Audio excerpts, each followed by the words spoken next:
এছাড়াও নদীতে আমরা আমাদের প্যাকেজ অনুসারে ইউজার অ্যাড করতে পারবো।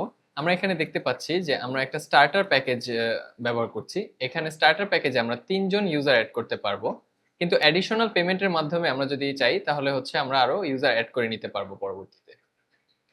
আচ্ছা।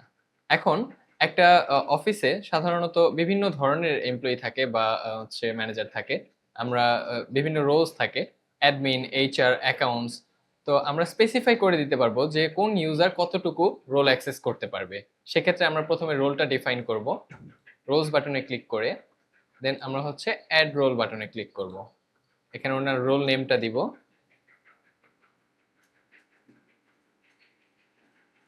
Sales manager.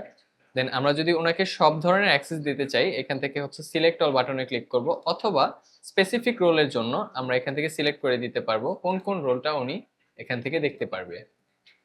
আমরা সাধারণত হচ্ছে রোল ম্যানেজমেন্ট ফিচারটা দেই যিনি হচ্ছে অ্যাডমিন তাদের জন্য। এক্ষেত্রে আমরা দিতে পারি।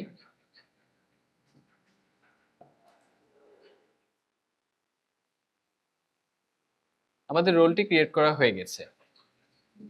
এখন আমরা যদি ইউজার্সে যাই এখান থেকে আমরা এখন একজন ইউজার অ্যাড করব। অ্যাড ইউজার বাটনে ক্লিক করে আমরা হচ্ছে এখানে ইউজারের একটা নাম দিব,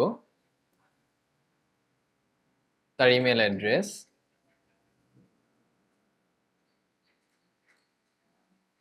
ফোন নাম্বার আমরা দিই এখান থেকে, যেহেতু আমার বাংলাদেশি ফোন নাম্বার।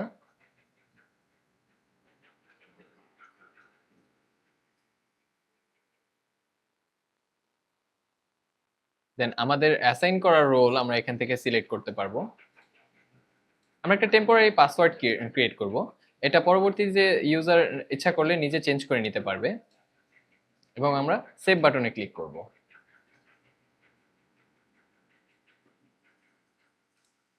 আমরা দেখতে পাচ্ছি আমাদের ইউজারটি অ্যাড হয়ে গেছে।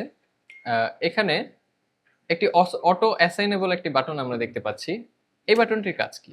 এই বাটনটি হচ্ছে যখন কোনো ইউজার চায় যে অটোমেটিক কোনো লিড ওনার উপর অ্যাসাইন হবে না, সে এই বাটনটি যদি অফ করে দেয় তাহলে হচ্ছে অটোমেটিক্যালি কোনো কাস্টমার বা লিড ওনার উপর অ্যাসাইন হবে না। খেয়াল রাখতে হবে এই বাটনটি শুধুমাত্র অর্গানাইজেশন ওনার এবং অ্যাডমিন ব্যবহার করতে পারবে।